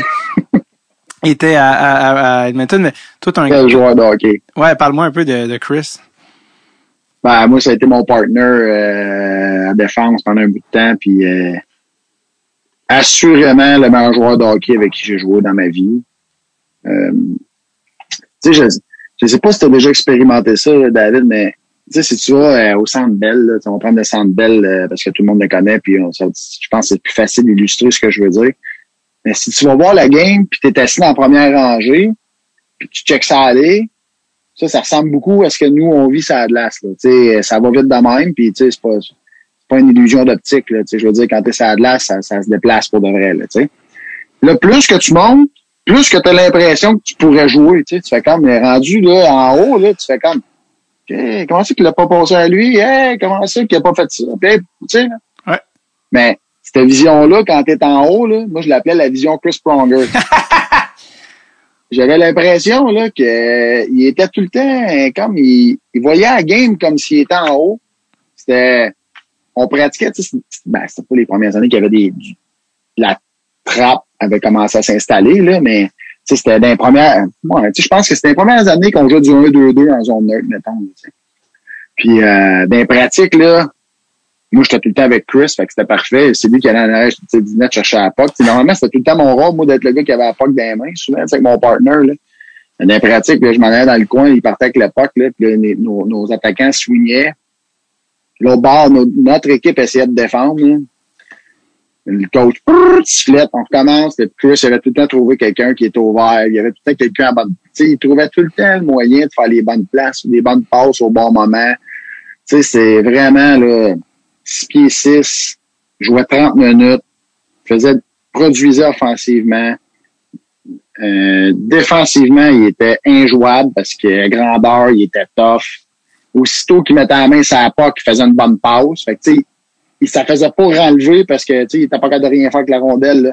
Il te l'ôtait puis il était reparti puis c'était fini, là, tu sais. Fait que, moi, l'année qu'on a joué contre Détroit en demi-finale, première ronde, on était, je pense que nous, on était 8, justement, puis il était 1, puis on les a sortis, puis là, bas, il y avait Lidstrom. Puis, tu sais, j'ai checké aller, là, puis, en tout cas, moi, je trouvais que Pronger, là, c'était des gars, ils semblaient même pas être dans la même ligue, tu sais. Qu'est-ce que... C'est moi. Ben oui, je pense que sa carrière l'a prouvé, là. Il est déjà au Hall of Fame, puis il est encore sur le payroll des Coyotes, genre. Il est au Hall of Fame en même temps, là, tu sais. Je pense que ça va bien. Puis, qu'est-ce que Chris Pronger, quand tu joues avec lui, là, t'es sa même paire, puis tu reviens au banc après un chiffre, qu'est-ce qu'il te dit? Pas grand-chose. C'est pas un gars qui me parlait tant que ça sur le banc, là, tu sais. Mais y a-tu des jeux qui c'est un gars c'est un leader naturel, là. Tu sais, lui, il en prend de la place, puis tu sais, c'est un gars qui est à 6 pieds 6, puis tu sais, quand t'es le meilleur joueur de l'équipe tout le temps, depuis que tu fais le salaire que tu fais, c'est lui, là, dire de quoi, t'es mieux d'être solide, ça te tente de t'astiner avec parce que tu vas mordre ton argent. Ouais. y a-tu des jeux qu'il a fait des fois que tu fais, hey, j'y repense encore à ce jeu-là, des fois tu fais, voyons, crime, des affaires qui te marquent des fois, de Pronger. Est-ce qu'il est pas un en particulier, là, mais comme j'ai dit tantôt, tout ce qu'il fait était malade. J'ai l'impression qu'il, tu sais, il voyait là, d'une façon que au ralenti. Moi, je me souviens encore de ça, je pense, je sais même pas si c'est réarrivé depuis, mais il y a eu un tir de punition en finale de la coupe. Tu sais, lui, ça? Ouais, je pense contre Caroline, puis c'était comme les fois que c'est arrivé qu'un défenseur ait un tir de punition en finale de la coupe. Puis évidemment, il y avait scoré, j'ai besoin de le dire, mais contre Cameron. Un petit wrister, je pense, hein? Je pense que ouais. Je pense que c'était pas un low blocker. Exactement, c'était pas un gars de Deke, là, tu sais, c'était un gars qui est arrivé tu l'as mis là. Il a dit à Cameron, bienvenue dans la ligue, mon grand, ça va aller plus vite que ça. Tu vas gagner le Conn mais tu m'auras pas moi. C'est ça. Mais bref, fait que tout un joueur de hockey, évidemment.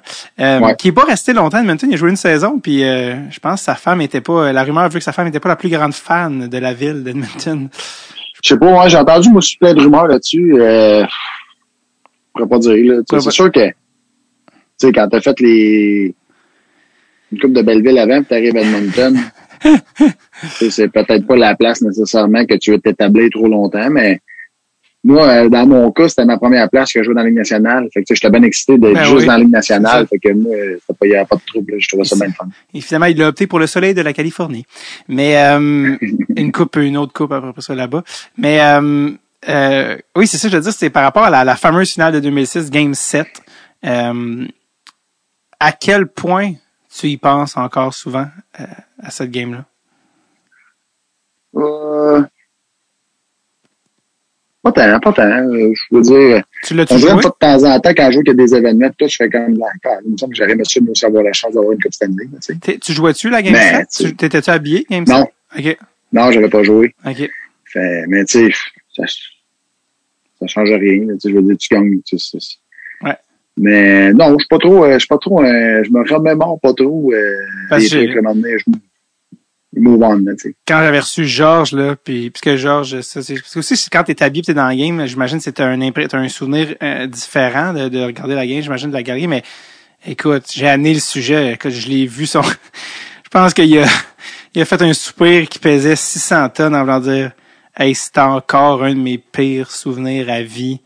La fois où tu passes, tu sais, parce que c'est juste d'y aller en finale, là, si ça t'arrive une fois dans ta carrière, c'est bon, tu sais. Fait Ouais. il dit, écoute, ça fait encore mal. Puis Maxime Lapierre, on a parlé de Game 7, il dit, puis en fait, c'est drôle, quand je l'ai reçu l'année passée, Maxime, il venait de rechecker la Game 7 qu'il a perdu. Ouais. Une couple de semaines avant, il dit, ça fait 10 ans, je l'ai jamais regardé. Puis là, je me suis assis, puis je l'ai regardé comme on regarde un film de A à Z.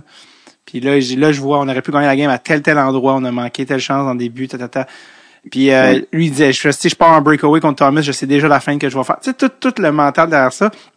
Bref, puis Georges, c'est ça qu'il disait, si je me souviens bien, il dit, on a peut-être vendu la peau de l'ours un peu trop vite, tu sais, parce que tu sais, quand t'es Game 7, là, les caisses de champagne sont commandées, puis les limousines qui vont venir nous chercher avec les femmes, puis on va aller dans la piscine à lui, puis il dit là, je pense qu'il dit, parce que les médias avaient donné, vous aviez battu Game 6, je sais pas trop, il y avait, là, ils vont gagner ça, checkez bien ça, puis Ryan Smith, il pleure encore, cette couple-là, tu sais, fait Ben non, mais c'est sûr que, tu sais, je veux dire, c'est évident que j'aimerais mieux l'avoir gagné que de l'avoir perdu.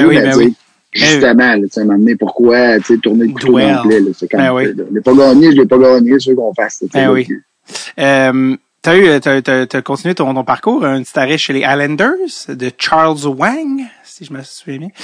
Le coloré propriétaire des Islanders. Je sais pas si c'était Bruno Gervais avait beaucoup d'histoires sur Charles Wang, là, comme quoi il voulait habiller un sumo dans les nets, puis en tout cas des affaires de même. Je sais pas si t'étais là quand il est Ah ouais, non, ça, non, mais je me rappelle de super d'équipe qui parlait de Di Pietro, le gardien. Rick. Son premier nom. Rick. Di Pietro. Puis il en parlait comme si c'était son fils, c'est pas compliqué. Tu sais, dans le fond, toute l'équipe était là, tu sais. On était tous genre, oh boy, ok.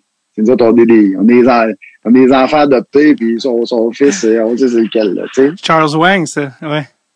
Ouais, Charles Wang, ouais. Il avait été repêché premier au total. Rick Di Pietro, je pense, en 2000. C'est rare, les goalers premier au total, là, avec Fleury, puis il n'y en a pas tant que ça. Ouais. Puis, juste pour te donner une idée à quel point il l'aimait, est-ce que tu te souviens du contrat de Rick Di Pietro? Non. Contrat. 10 ans. 15 ans, je pense. 15 ans. Ouais, puis c'était comme en début de carrière, puis il était comme, si je me trompe pas, là, je veux pas, mais je me souviens, je pense que c'était plus que 10 ans, c'était un 15 ans de genre, regarde, ça va être une aubaine, parce que quand il va être rendu à l'âge de brodeur, nous, on va l'avoir sur un vieux écoute, évidemment, on sait ce qui est arrivé, les blessures, puis tout ça, puis ils sont probablement encore en train de le payer s'ils l'ont racheté. Mais parlant de contrat, t'as aussi eu la chance de jouer avec un autre personnage que je suis sur Instagram, là, Monsieur Alexei Yashin. Ah ouais, ok, non, je savais pas qu'il y avait un compte Instagram en plus. Ben oui, c'est ça, mais lui, t'as-tu des souvenirs aussi reliés à ce bon? Parce que les Russes, il y a comme quelque chose tout le temps avec eux, je sais pas. Je me souviens qu'il y avait toute une shot. Ouais, t'avais un wrister, puis ouais, un wrister du tonnerre. Vraiment. Puis après ça, tu as eu un petit passage à Anaheim. Puis tu as eu la chance d'être dans la même équipe qu'un autre, peut-être un des personnages qui a le plus marqué, juste pour d'autres raisons que le hockey, Ilya Brizgalov. Ouais, tu sais, là, je me rappelle même pas que j'ai joué avec. Il était plus jeune, c'est aussi. Il était plus jeune, là, mais il était peut-être moins flamboyant. T'as passé aussi c'était Giguère, je pense. C'est Giguère qui était... c'est le gardien. Ben oui, il était backup, Brizgalov. T'es passé au Minnesota aussi, ça, les gens s'en rappellent sûrement. T'as été coaché par Monsieur Trapp lui-même, Jacques Lemaire. Ouais. C'était comment être coaché Mario Tremblay, assistant coach, Jacques Lemaire, coach en chef. Hey, le bon gros Nemo à Mario, assistant Mario, tu sais, pour nous, on dirait que c'est comme un peu un mononcle un peu funné d'un party. C'était comment Mario, le coach? Ben moi, je l'ai eu comme assistant coach. Fait que, tu sais, les assistants coach, c'est le rôle, tu sais, d'être un peu plus proche des gars, puis justement d'avoir une relation plus amicale. Fait que, tu sais, moi, Mario, je l'ai adoré, là, tu sais, je me rappelle, on se chamoyait dans les pratiques, là, tu sais, il essayait de faire des passes soulevées, justement, puis il était pas capable, là, puis il faisait juste comme taper sur le puck, puis je disais, tu joues dans la Ligue nationale, Mario, tu sais, t'es sur la glace à tous les jours, il est pas capable. Je sais pas pourquoi, mais il est pas capable. C'était pas sa force. Ça, c'était pas sa force. Ouais, mais il a joué en noir. Super de bon monsieur à côtoyer. Tu sais, avec les anciens Canadiens, tu sais, je le croise des fois, on fait des tournées, des matchs, tu sais, genre. Puis, il est le fun à jaser, là. C'est un monsieur, vraiment une bonne personne. Jacques Lemaire a un air un peu plus grave, plus sévère. Ouais, mais également, pince sans rire, tu sais, très intelligent, tu sais, très respectueux. Tu sais, moi, mon expérience avec Jacques Lemaire, là, j'ai adoré être coaché par Jacques, vraiment un monsieur de qualité, là. Ouais. C'était vraiment un coaching staff, le fun, ces deux ensemble. En plus, c'est Minnesota, c'est la rencontre de génération. Tu sais, t'avais le cowboy à Owen Nolan dans l'équipe, mais t'avais aussi la jeune star Gaborik, tu sais, qui montait. D'ailleurs, c'est un coup de patin que t'as dû voir de proche dans les pratiques, le Gaborik, parce que ça décollait. Il flyait sur une place, lui. Ouais, en effet. Il jouait sur la même ligne, je me trompe pas. En plus, les deux, il me semble que Gaborik puis Owen Nolan jouaient sur la même ligne. J'essaie de penser c'était qui, mettons, à gauche. Gaborik, t'es à gauche. Non, Gaborik, t'es à droite. Il jouait à droite, lui. Non, je me trompe. Il doit pas jouer avec Owen Nolan. Derek Boogaard, lui aussi, que t'as sûrement connu. Le regretté Derek Boogaard, ouais, le géant. Ouais. Gentle Giant. C'est vrai. Qui était à Minnesota Gentle également. Giant, bien dit. C'était toute une pièce d'homme. Ouais, vraiment. Il y a un gars qui t'a coaché, on parlait de coach, tu as eu la chance d'être coaché par le seul et unique, peut-être le coach qui est le plus différent des autres coachs, en tout cas, que j'ai jamais vu, John Cooper. C'est peut-être parce que c'est pas un ancien joueur, mais bien un avocat de formation. Moi, je suis fasciné par ce gars-là, son parcours, sa personnalité. Il y a comme quelque chose, il y a comme une saveur différente des autres coachs. Parle-moi un petit peu de lui. Tu as coaché dans la Ligue américaine avant de monter à Tampa. Très cool, tu sais. Cool guy. Puis, tu sais, réfléchi, justement, là, tu sais, c'est un gars qui est très nouvelle tendance. Dans quel sens? Tu sais, je pense qu'il est comme, tu sais, excellent en communication, tu sais, les messages qu'il livre, là, médiatiquement parlant, là, mais tu sais, il est plus si bon que ça quand il parle au gars dans la chambre, quand il parle individuellement. Tu sais, c'est un gars, je pense que il est pas rempli de bullshit, là. Tu sais, fait que quand t'es pas rempli de bullshit, là, tu sais, c'est facile de parler avec les vraies émotions, puis parler de la bonne manière avec les bonnes intentions. Tu sais, tu y penses puis ça s'explique, là. Tu sais, fait que je pense que c'est un gars qui est comme ça. Tu sais, je pense que c'est un gars qui dit la vérité, puis il y a une façon de le dire qu'il rend avec son aura qui dégage. Son charisme incroyable. Ouais, il y a vraiment un charisme, tu sais, ça fait une potion magique assez puissante quand même. Puis quand t'as à comparer, mettons, le style d'un John Cooper, alors que t'as été aussi coaché par Guy Boucher, c'est quoi le style à Guy Boucher? Ben, Guy, c'est un gars, c'est probablement le meilleur coach que j'ai connu pour des Xnos, là. C'est lui, là, des stratégies de jeu, tu sais, extraordinaire. Fait que, tu sais, c'est plus tactique. Chaque coach a un peu le force et le faiblesse, là, tu sais, ça, c'est comme n'importe quel joueur puis n'importe quel humain, je pense. D'ailleurs, oui, vas-y, excuse. Non, vas-y. Non, j'allais dire parce qu'on était dans le domaine des coachs, puis l'année que t'es allé jouer, les quelques années, mais quand t'es allé jouer à Zurich en Suisse, t'as été coaché par Mark Crawford, que les gens ont connu peut-être à Québec puis à Colorado. Et cette année-là, vous avez gagné genre 33 victoires, 9 défaites. Ben, c'est quoi l'affaire, là? C'est quoi la technique Mark Crawford? C'est quoi l'affaire? Je comprends pas. Ouais, puis on a gagné le championnat. Une année, on a perdu en finale, l'autre année, on a gagné le championnat. Mark, c'était vraiment extraordinaire, là. Tu sais, c'est un peu à cause de lui que j'ai décidé d'aller en Europe. Quand que les offres sont apparues dans mon coin de Zurich, tu sais, Mark m'a appelé, puis tu sais, il m'a un peu vendu sa salade, puis tu sais, il m'a convaincu, puis finalement, quand je suis arrivé là-bas, mais tu sais, c'était pas quelque chose d'autre, là. Tu sais, ça a été une relation. Il est venu, tu sais, il y a des soirs il a déjà dit aller souper au restaurant, c'est ma femme puis moi, puis sa femme puis Mark gardaient nos enfants, tu sais. Mais non! Fait qu'on, on a développé vraiment une super de belle relation, tu sais, qui est pas de Ligue nationale. Dans la Ligue nationale, tu verrais jamais ça. Puis moi, j'arrivais de la Ligue nationale, fait que il y avait comme un malaise un peu. Je me disais, tu sais, mais finalement, ça s'est super bien passé. Puis, tu sais, d'ailleurs, j'y reparle à l'occasion. J'ai reparlé, on se texte une fois de temps en temps. J'ai parlé l'autre jour, quand j'étais toujours à la recherche de l'entraîneur à Trois-Rivières. Ouais. J'ai dit, toi, Marc, qu'est-ce que tu fais de bon? Ça te tente pas de recommencer à venir faire de l'autobus? Puis d'avoir la chance de jaser avec moi. Qu'est-ce qu'il t'a dit? Ouais, non, il dit non, je vais rester avec les avions privés puis le filet mignon. Ouais. Au lieu d'avoir des autobus puis de la pizza. Parfait. Oui, je comprends ça. Mark Crawford qui a gardé tes enfants avec quel âge? T'es petit, là, je veux dire, quel âge que mes enfants avaient quand on était allé en Europe, ça fait 5 ans. Il va avoir, mettons, 7 puis 9 à peu près. Là. OK, fait que c'était pas des bébés, c'était vraiment des enfants. Puis, ouais, c'est des petits. Tu sais, eux, ils sont assez vieux pour avoir des souvenirs. Comment ils ont trouvé ça quand tu reviens à la maison? Ils viennent d'être gardés par Mark Crawford. Comment ils ont trouvé ça? Ils sont comme, il nous a bien coaché, papa. Il nous a fait beaucoup pratiquer. Mes enfants, je pense qu'ils ont grandi un peu là-dedans, là, quand même. Là. Fait que, ils sont habitués de voir des personnalités, là, si on pourrait dire. Là, fait que les autres, ils trouvaient ça. Mon gars était bien content, dans le fond. Il parlait plus qu'il était allé manger une crème glacée que c'était Mark Crawford. Ah ouais, c'est ça, mais moi, c'est ça qu'il l'avait gardé. Moi, c'est ça que je voulais dire, dans le sens qu'à cet âge-là, même t'es pas conscient que c'est une personnalité publique, c'était plus comme quel genre de babysitter est Mark Crawford, c'est ça que je veux savoir. Ouais, un peu un grand-papa cadeau, un peu. Là. Mark Crawford, c'est une excellente personne. Mm-hmm. Je veux dire, il est capable d'être fou, ben dur sur un banc de hockey, mais tu sais, il est comme capable de vraiment faire la différence entre ce que des fois on voit comme coach puis la personne qui est, c'est comme deux affaires complètement différentes. Absolument. Ben justement, alors qu'on arrive tranquillement à la fin de l'entrevue, tu l'as effleuré, mais s'il y a une affaire qu'on veut parler avec toi, c'est l'arrivée d'une équipe dans la East Coast. Il y a pas de terme en français, c'est la East Coast Hockey League.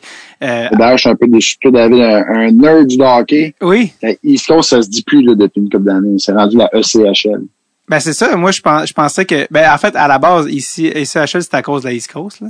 Ils ont gardé l'acronyme oui, là, mais depuis j'ai pas la date de quand ce changement-là a été fait, mais là, on est rendu avec des équipes pratiquement en Californie. Pas en Californie, mais c'est l'Idaho juste à côté, puis il y en a Midwest, il y en a partout. Fait que là, évidemment, East Coast, ça fonctionnait plus. Fait qu'ils ont gardé le ECHL. Fait que c'est devenu la ECHL. C'est parce que les gars, dans le jargon, disent joue dans Coast, joue dans East Coast. C'est comme rester dans le langage. Ouais, c'est pour ça que je savais. Raison. Mais avant, il y avait la IHL, la CHL. Tu sais, il y avait la centrale, il y avait la. Finalement, ça. Il y avait environ 100 équipes de toutes ces ligues-là que tu nommes là. Ouais. Quand tu les additionnais toutes ensemble, qui étaient à peu près tout égales, plus ou moins fortes, là, il y avait une centaine d'équipes de professionnels mineurs, mettons. Puis là, dans la ECHL, il y en a combien? ECHL. Il y en a 20. Ouais, français, anglais, français. Il y en a combien, tu dis, des équipes? Il y en a 28. Ah, OK, fait que c'est vraiment une ligue comme standard, en bonne et due forme. Ben oui, Colin, qui d'autre qu'un gars de Trois-Rivières, un ancien joueur de la Ligue nationale, pour ramener du hockey à Trois-Rivières? Là, on se rappellera qu'il y a eu du junior majeur à l'époque de Michel Bergeron, n'est-ce pas?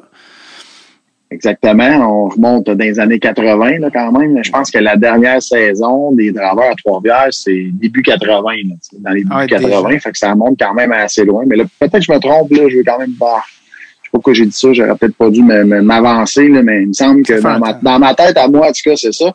Parce qu'il me semble que mon grand-père était juge de but, moi, pour les Draveurs. Ben non! Mais ouais, puis je me rappelle d'y aller, puis je vais avoir 4-5 ans. Ça va me fait, d'après moi, 84, 85, 86, là, c'est là que ça, c'est mi-année 80. Fait que lui, il était derrière le goal, avec la lumière. J'ai déjà pesé sur le piton, moi, pour allumer la lumière. Arrête, c'était pas un but, arrête. Ouais, c'est ça. C'est là que tu vois le sérieux, comme, c'est qui allume la lumière? Oh, un enfant de 4 ans. Accent. C'est pour ça qu'ils ont plus de club. Ouais, c'est ça. Ton grand-père se te faisait-tu dire, hey, je t'ai pas un but? Il se faisait-tu dire des affaires? Tu te souviens-tu, non? Ben, je me rappelle qu'il y a déjà eu des situations corsées un peu, là, parce que dans ces années-là, il n'y avait pas de reprise vidéo, là. Fait que, tu sais, le juge de but avait vraiment un rôle important. Je me rappelle des arbitres, mettons, qui sont comme déjà venus comme discuter avec mon grand-père. Puis qu'après ça, mettons que là, le but était contre, je me rappelle pas, là. Puis là, tu sais, les joueurs comme passaient, puis les regardaient, puis là, tu sais, des coups de hockey, genre, mettons, dans la vitre. Mais là, moi, j'étais pas vieux, là j'étais comme, j'avais la chienne. Ben, je sais pas. Peux-tu aller, je peux-tu retourner avec Mark Crawford à la maison à la crème glacée, s'il vous plaît? Et donc, d'où c'est parti l'idée d'avoir une équipe de la East Coast, je serais pas capable de dire autre chose, à Trois-Rivières? D'où est venue l'idée? Ça fait combien de temps que tu travailles là-dessus? Les Lions. Ouais, les Lions. Ben oui, c'est ça, disons-le, parce que là, ça a été révélé récemment, les Lions de Trois-Rivières, avec le fleur de lys dans le logo. Ouais, exact. C'est parti quand, cette idée-là? Ça fait combien de temps que tu travailles là-dessus? Ça fait un bout que je travaille là-dessus. Ça fait depuis 2019. Okay. Dans le fond, j'ai été avec les Aigles de Trois-Rivières, l'équipe de baseball professionnelle ici, que j'ai été pendant 7-8 ans. Puis, dans le fond, j'ai été engagé par la ville de Trois-Rivières pour faire le démarchage du nouveau Colisée. D'aller voir, dans le fond, c'était quoi les possibilités qu'on avait. Y avait-tu des gens qui étaient intéressés à venir investir, tu sais. Fait que j'ai fait un genre de tour, autant de potentiels investisseurs que des ligues, tu sais. Puis finalement, c'est la ECHL qui a levé le bras, puis ils m'ont pointé vers M. McDonald, qui est aujourd'hui le propriétaire de cette équipe-là. OK. Et puis, toujours dans les négos, puis finalement, là, M. McDonald m'a demandé de travailler pour lui à Trois-Rivières. Puis là, de fil en aiguille, là, j'ai tombé dans les négos avec la ville de Trois-Rivières pour signer un bail. Puis là, les négos ont duré pendant 1 an de temps. Puis on est rendu là. Tu sais, ça fait là, on vient de dévoiler notre nom, on vient de dévoiler notre logo. On commence à faire, on est embauché, là, notre entraîneur est embauché. Tu sais, on commence vraiment à prendre forme. Puis à date, je dirais que la vibe, les gens réagissent très bien là, sont intrigués, ils ont le goût, on se fait questionner beaucoup. Fait que l'intérêt est là. Fait que on veut que ça demeure comme ça. C'est quoi que tu as trouvé le plus difficile d'implanter ou en tout cas d'amener une équipe professionnelle de hockey à Trois-Rivières? C'était quoi le plus gros obstacle dans tes démarches? Ben, tu sais, personnellement, c'est la première fois que j'avais à négocier avec une ville. Tu sais, puis c'est, tu sais, comme on entend, là, tu sais, beaucoup quand même de bureaucratie, puis tu sais, des longueurs, puis des, c'était de la grosse négo quand même. Ça a duré pratiquement 1 an, là, tu sais, tout ça. Fait que c'est à toutes les semaines, 2 fois par semaine, des fois 3 fois par semaine, des meetings de 2, 3, 4, 5 heures. Tu sais, beaucoup de préparation. Ça a été un super de beau défi. Je pense que c'est une belle richesse que j'ai emmagasinée, dans le fond, de pouvoir participer à un processus comme ça. Je te dirais que c'était peut-être la partie la plus difficile, là, toute cette partie de négo-là. Il y a des bouts qui ont sorti public, tu sais, là, fait que ça a été un peu des bouts comme de l'inattendu, là, mais tu sais, ultimement, ça a fonctionné. Puis là, on est rendu qu'on a une équipe avec un nom, puis un coach, puis tu sais, on a des gérants d'équipement, puis on a un thérapeute, puis on a une équipe de médecins, puis là, ça s'en vient. Là, on sent que. Est-ce que les gens à Trois-Rivières, sont-ils excités là, d'avoir une équipe pro? Ouais, vraiment. J'avais hâte que le nom se sache, parce que je me faisais le demander à tous les jours. Je me faisais demander à tous les, tu sais, j'étais un gars d'ici, j'étais un gars de Trois-Rivières, peu importe où ce que j'allais. Ouais, Marc-André, c'est quoi, comment vous allez vous appeler? Puis où qu'on peut acheter nos billets? Tu sais, la raison pourquoi qu'on sortait pas notre nom, c'était qu'on voulait s'assurer que notre billetterie était bien préparée, prête à démarrer pour que, tu sais, qu'un suive avec l'autre. Fait que, tu sais, les gens, pendant longtemps, les gens posaient plein de questions, mais tu sais, il n'y en avait pas vraiment nulle part les diriger, tu sais. Fait que c'était, là, finalement, tout se place. Puis là, l'intérêt est là, les questions continuent de se poser parce que là, tu sais, au début, ça va être quoi le nom? Après ça va être quoi le logo? Après ça va être qui ton entraîneur? Mais là, les réponses tombent. Là, c'est rendu ça. quand que tu peux signer tes joueurs, ça va être qui tes joueurs. Fait que, il y a toujours quelque chose, fait que l'intérêt continue d'être là et d'alimenter les jeunes. Puis est-ce que c'est dur de s'affilier aux Canadiens de Montréal? Parce que là, vous êtes l'équipe affiliée aux Canadiens, tu sais, le Rocket, East Coast.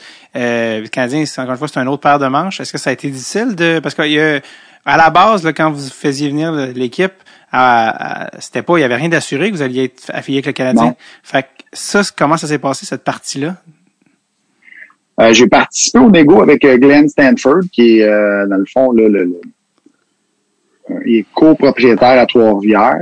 Et puis, c'est un gars de hockey dans DSA, dans le fond, parce que le propriétaire des Lions à Trois-Rivières, il est également propriétaire de l'équipe des Growlers à Terre-Neuve et de Iowa.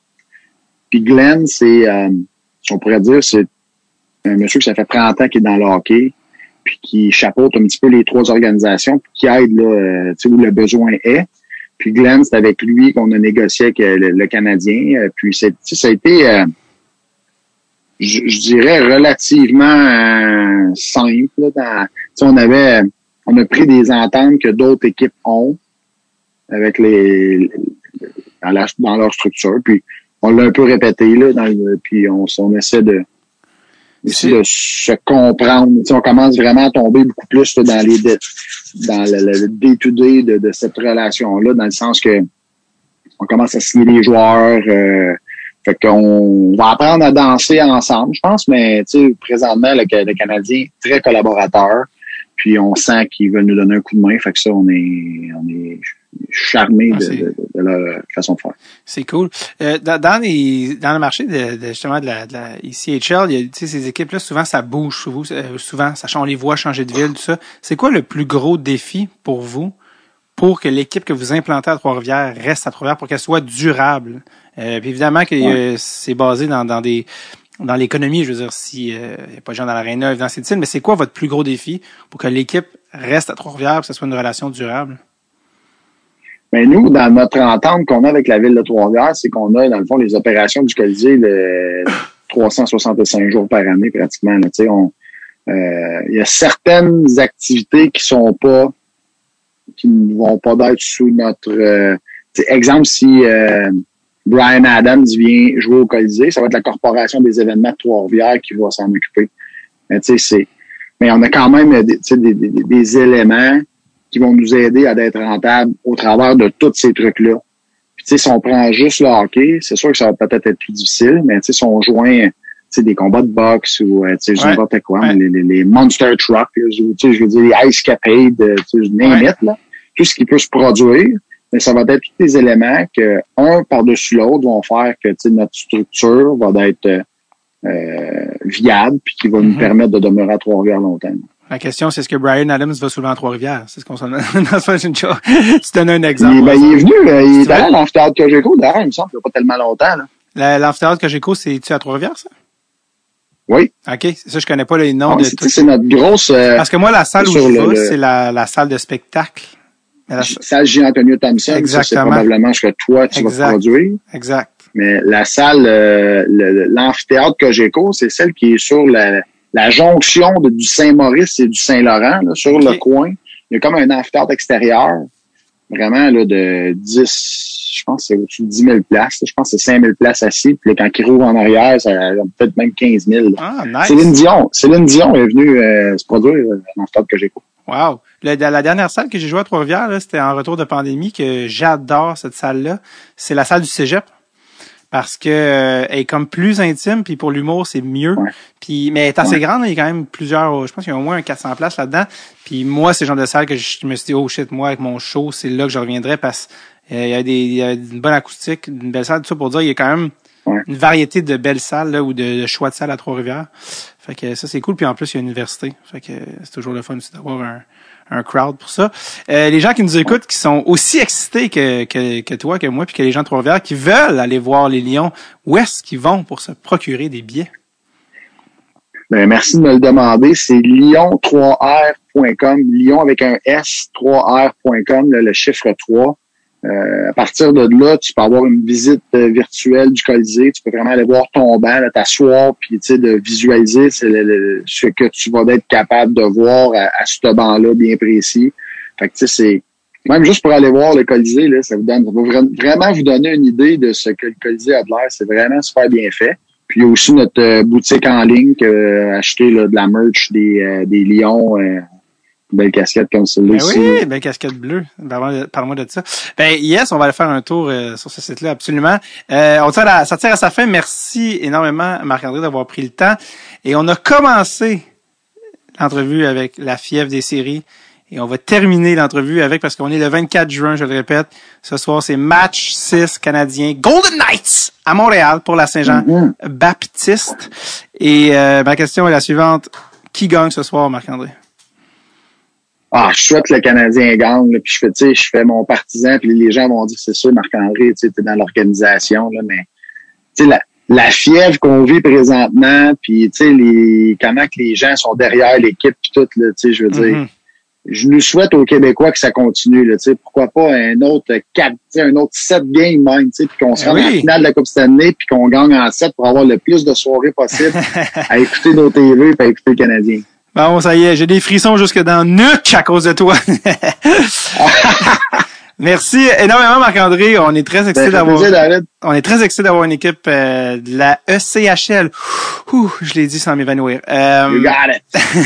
À Trois-Rivières, le Rocket à Laval, le Canadien à Montréal. Merci encore d'avoir pris le temps. Puis on s'en va voir les Lions. On se voit à une game des Lions dans pas longtemps, c'est sûr. Ça serait le fun. On va être heureux de te recevoir. Yes, avec plaisir. Bye bye. Merci, David. Bye bye.